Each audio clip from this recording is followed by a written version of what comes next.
Hello, talking for Joshi and Anime Curious. My name is RandomSama613, and welcome to Anime Opinions. 2014 has just ended, relatively speaking. 2015 is just beginning, and I have some anime to talk about. It's been a while, obviously. I've been really busy, and I'm gonna try and fix that for this year. But that's a conversation for a different time. So in 2014, there were a lot of really good anime series that came out. And I'm going to talk about a few of them that I thought were really good. I actually have, I have 12 in front of me for the 12 Days of Anime. This was going to get filmed a little earlier, but didn't happen. I also have a few that I'm going to honorably mention because there's some criteria that I didn't meet or I just didn't get to them for some reason. The criteria for this list were the anime had to be completely contained within 2014. This does leave out a couple of anime, but none that I really wanted to mention per se. I will actually talk about a couple, but it didn't leave out as many as I thought it might. I have to have actually seen the series to completion, at least in terms of, if it's a split core, I have to have finished the core. It can't be still running right now. So it has to have actually finished in one form or another. I am going to start with some honorable mentions that did not make the list for one reason or another. The first one I'm going to mention is Nagi no Asukara because it was not completely contained in 2014. I really enjoyed Nagi Asu. I thought it was a really well done drama anime, and I thought that the supernatural twist they added to it was great. The animation was gorgeous. The OST was fantastic. I felt that all the characters were actually really good and well written in comparison to Glasslip. And I just thought it was a really well done series, and I really enjoyed it. But it doesn't make the cut for my list because it wasn't completely contained. Another one I want to mention is Log Horizon. Again, not completely contained within 2014. I think that Log Horizon is basically the answer to all the problems I have with Sword Art Online, and I think that it's just a better series overall. It's the same kind of premise, but I think that it's just stronger in terms of storytelling. Two more I want to mention are Orenchi no Furojijo, which just recently finished. It's a little short anime, and I didn't think that, even though it was really fun and I enjoyed it, I didn't think it qualified to make the list because it was so short. I still really enjoyed it. It was really lighthearted, fun comedy anime, and I do recommend watching it because it's gorgeous looking, and it has probably one of the best opening songs that doesn't fit the anime ever, so that was great. The last anime I'm going to mention is the Broken Blade 2014 series adaptation. I haven't finished it yet, I'm about halfway through, but so far it's mirrored the OVAs, which were fantastic. I really enjoyed the OVAs. I thought they were an original look at mecha. They kind of changed things around. Instead of using actual mechs, they use mech-like items that are controlled by quartz, which is the way that the entire world works, is that everyone can manipulate quartz except for the main character. And I really like the way that the political intrigue is done, and I think that Xebec and Production IG collaborating was a really great way to get this show to be just really good. I just really enjoyed them, but all those ones that I just mentioned are excellent series, but they didn't make the list for one reason or another. The order that I have these in is relative. I wouldn't say this is an absolute order. It's just kind of as they came to me. First up is Sakura Trick, done by Studio Dean. Yes, the Studio Dean anime made my top 12 list for the year, which is somewhat strange because I decry them. But Sakura Trick was really well done. It is adapted, I believe, from a manga. It's just a cute kind of slice of life Yuri anime, and I wasn't expecting much more than that. I wasn't expecting anything more than just kind of fluffy Yuri, and it was exactly what I got. And I enjoyed it for what it was. It was just enjoyable. It was fun to watch. I enjoyed it every single week. There's nothing I can really say that was bad about the series per se. In addition to being kind of cute and fluffy and just cute girls kissing, it does somewhat address the reality of being in love with someone of the same gender in the world as it is. And it mildly addresses that. It doesn't really do anything groundbreaking with it. I think there are other series that do it better, but I still enjoyed Sakura Trick a lot for what it was, and that's why it made its place on this list. Next up is Aldnoah Zero, done by A1 Pictures and Troika. Aldnoah Zero was a series I was greatly anticipating because it had so many big names behind it. I think that's why it's lower on this list, because I don't think it necessarily lived up to the hype I had for it, which is mostly my own fault. It's a Gundam-style anime. Basically, it's a political mecha. I think that overall it was done fairly well. It does feel somewhat generic in a lot of its themes, and I did talk about this a lot more in, I believe I did 2 videos for it, and I talk about that a little bit more. And I enjoyed it. I still enjoyed it a lot, and the OST, which is behind me right here, is one of the best OSTs of the year. I enjoyed it for what it was, but I don't think that it broke enough ground for it to go higher on this list. Next up, I'm going to talk about Madhouse's entry on this list, which is No Game, No Life. This aired earlier in the year, if I recall correctly. I think this might have been summer. It's another one of those kind of trapped in a game sort of shows, but it's more the two main characters, which are brother and sister, were transported from the real world where they're ace-level gamers into a fantasy world where games settle everything. I think that one of the strongest aspects of the show was its use of color. It took a lot of getting used to because it looks so strikingly different from pretty much anything else that came out recently. And I realized why it was because it has really high color saturation, and all of the character models, all the models in general, are outlined in red, which really changes how you look and view the characters. So I think that just for the aesthetic, it deserves a place on this list. I think the story was okay. It's definitely interesting, and it definitely kept me wanting to watch it every single week. It didn't really drive me away in any significant aspect. I thought that most of the characters were well written, even the fan service characters like Steph. I think that she still had a place in the show. And I really enjoyed the series overall. It was really just fun to watch every week, and the biggest downside to it is it's not finished. It's just they left at a cliffhanger, it's not finished. I believe it caught up to its source material, and that's why.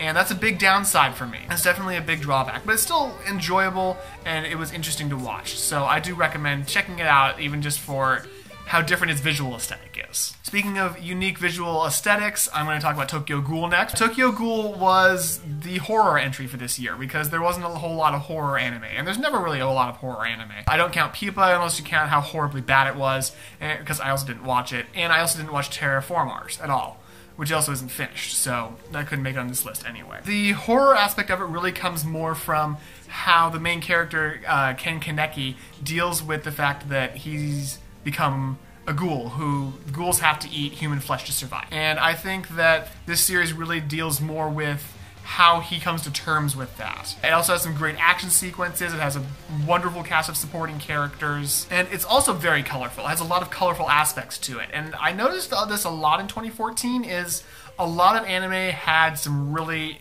unique color aspects to them. There is a second season of Tokyo Ghoul coming up in less than a week at this point. I believe it's going to start soon, and I'm looking forward to it. I think that the way that the series ended off definitely spawned the need for a second season, or to follow up with reading the manga. Either way. Next up on my list is going to be Chaika the Coffin Princess, or Hitsugi no Chaika.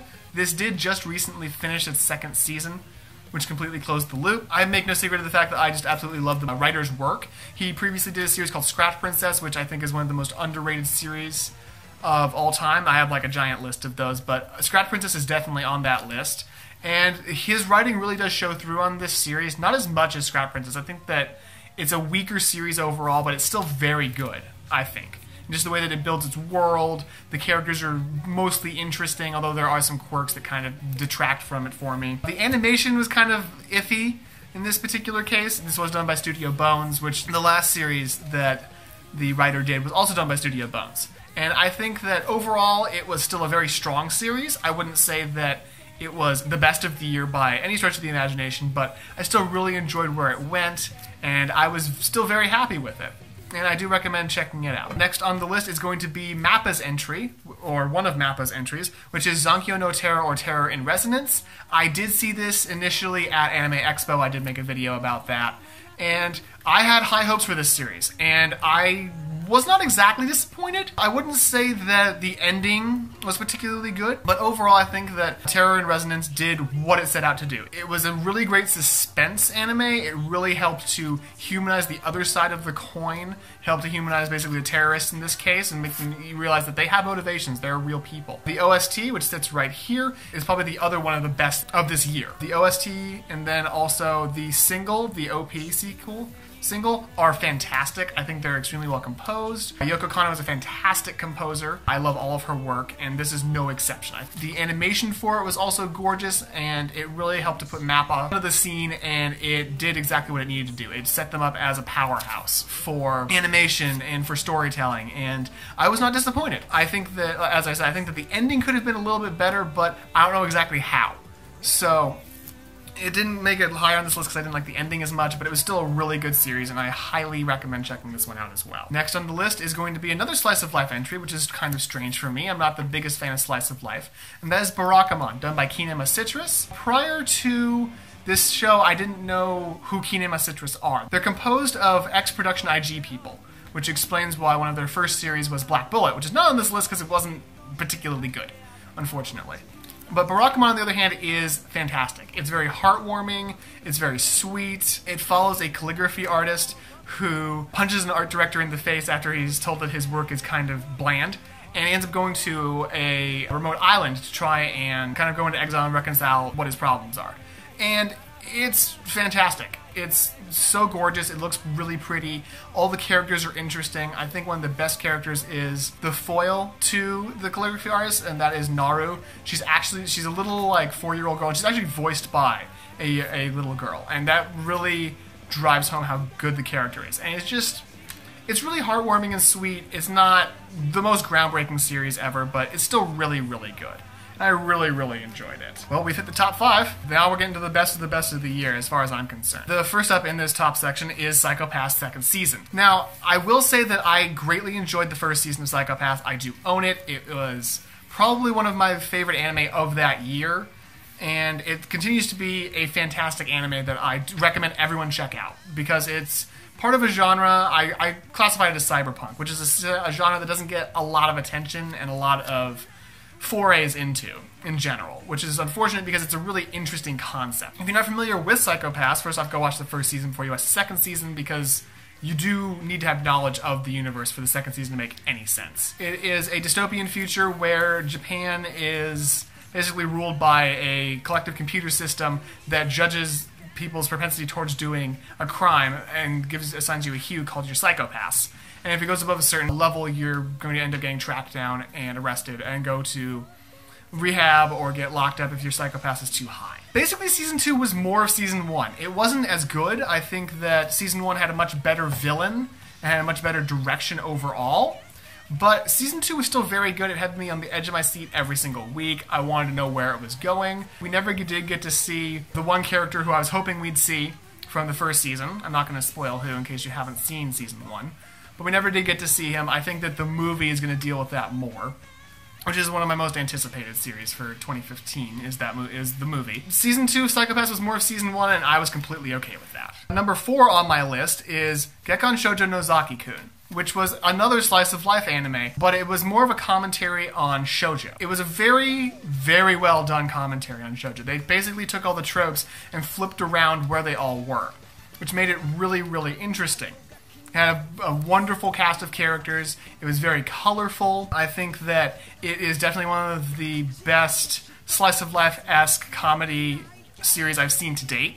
I think it was extremely well done. The OP is very, very catchy. It has this really great bass line that kind of gets stuck in your head. Every single character is great. There's not a single bad character in the entire series. And they're all well written. They all have their own personalities. They all contribute to the show in their own way.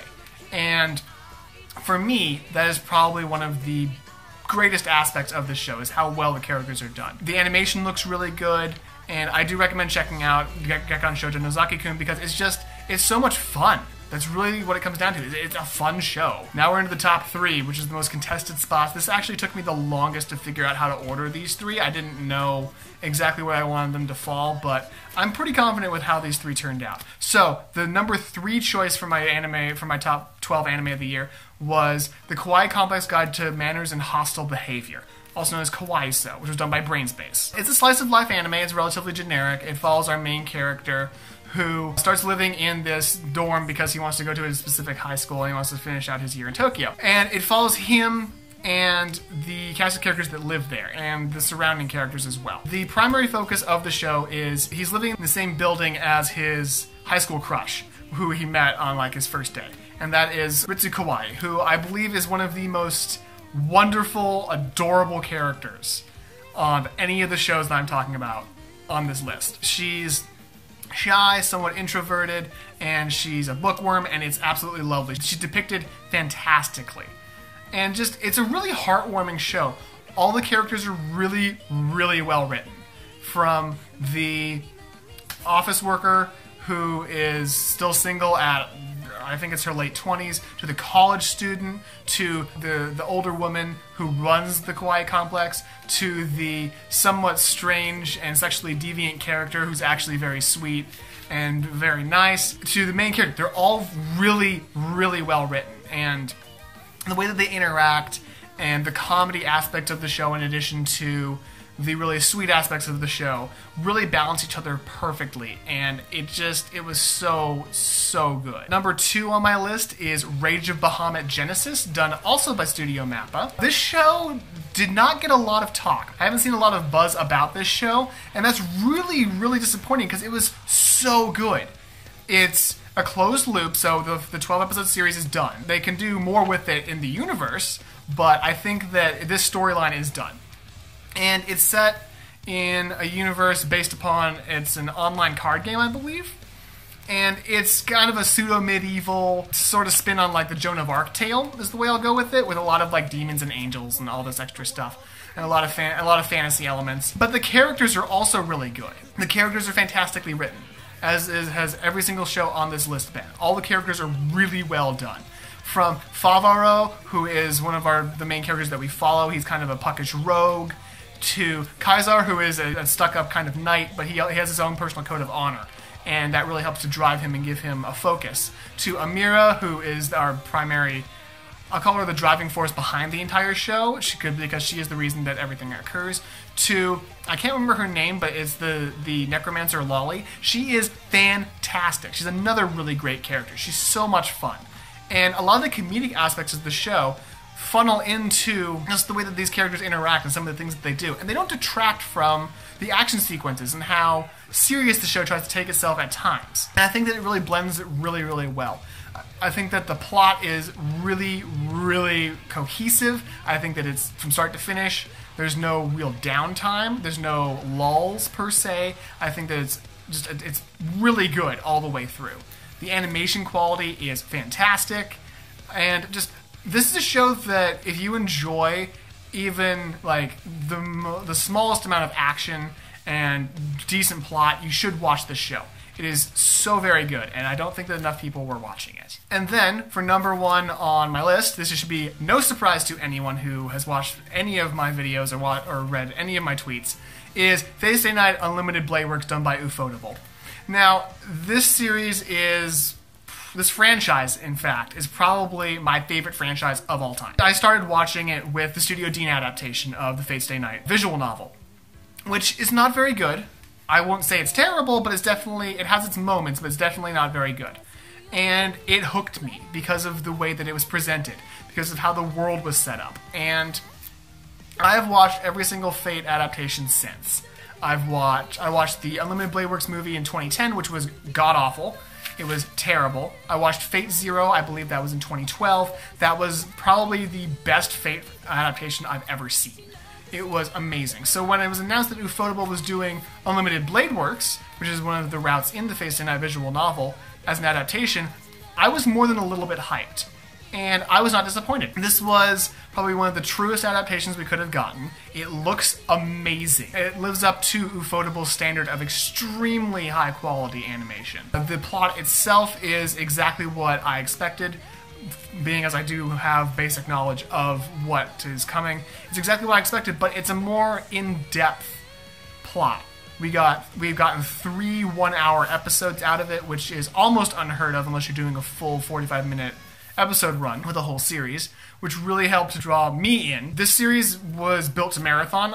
Watching it week to week was extremely difficult for me.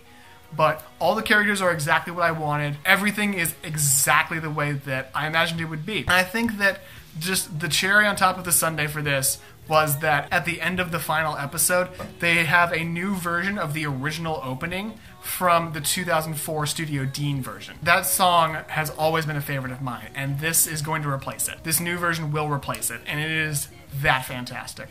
I highly recommend watching this series. I don't believe you really need prior knowledge of the universe to enjoy it, and I am extremely hyped for the second season of it, because it's halfway done. This was my anime of the year. I knew it would be the moment it was announced.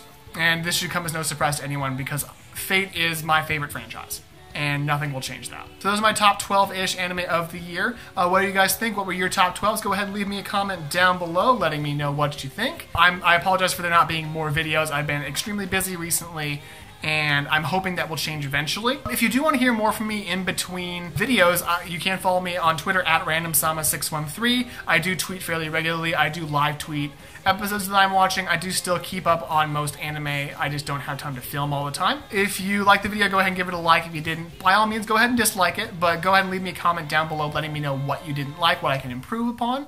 I do intend on releasing videos more regularly at this time, but we'll see what happens though. But I've been Random Sama 613. This has been Anime Opinions, and until next time, watch more anime.